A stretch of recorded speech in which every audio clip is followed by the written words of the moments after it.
Hey everybody, Joe here. I'm back again. It's the first Wednesday of a brand new month. You already know what that means. It's time for some pickups. What did I get in the month of January? Let me show you.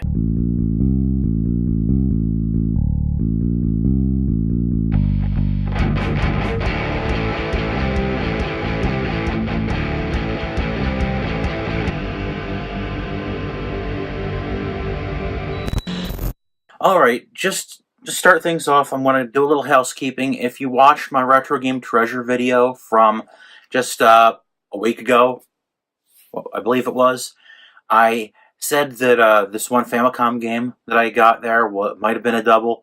Actually, totally wasn't, so that's awesome. Anyway, I've got only 5 things to show you this time around because I did not spend much. I'm actually recovering a little bit from Christmas time and, spending a little bit too much last month on other people and, of course, myself, but that's another story. And let's get into what I got. It's only 5 things. Kicking things off, I bought a Wii Classic Pro controller because it was cheap.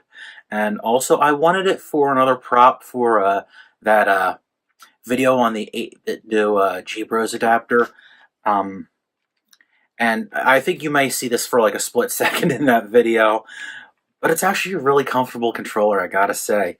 Moving the Z buttons on top of each other instead of across from each other is a big difference. Also, having the wire coming from the top and the grips, it's actually really nice, and I would actually use this. Next up, I already mentioned it, the G-Bros adapter from 8-bit do. This is great. I love it, and also I'm using it a hell of a lot. That's why it's not in the box. I'm not showing you the box. I have it somewhere around here, but it's just more convenient to grab the damn thing. Because I've been using this a hell of a lot, just, with my NES games on the Switch Online service, playing certain indie games with the Super Nintendo controller, or should I say Super Nintendo Classic controller.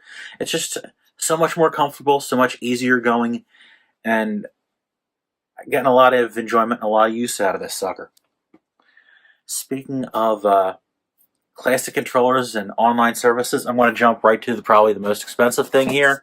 I bought a refurbished NES Classic direct from Nintendo. I thought it was a good idea at the time. It's $5 cheaper than a new one to buy direct from Nintendo, a NES Classic refurb. And I'm fine with that. I actually hacked it before I even played a game on it, if you're wondering.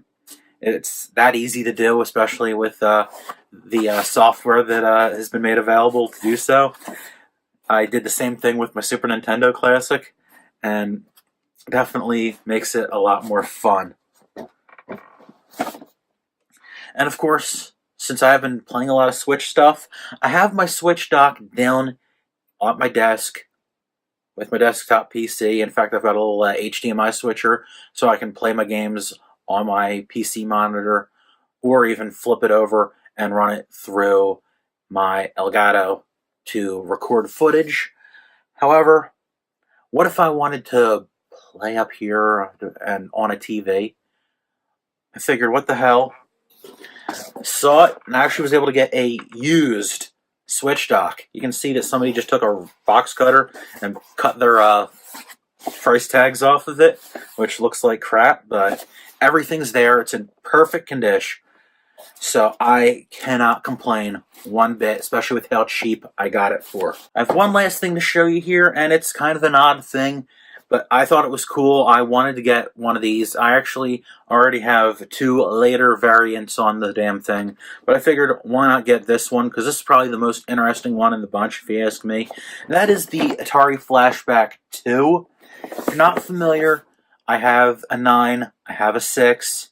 I wanted the 2 because the 2 is the last one that wasn't made by At Games. A different company produced this one, and it's actually more like a traditional, actual Atari 2600 on a chip. In fact, there's a means to actually wire up a cartridge port on this to the circuit board on the 2, and that could be interesting to do.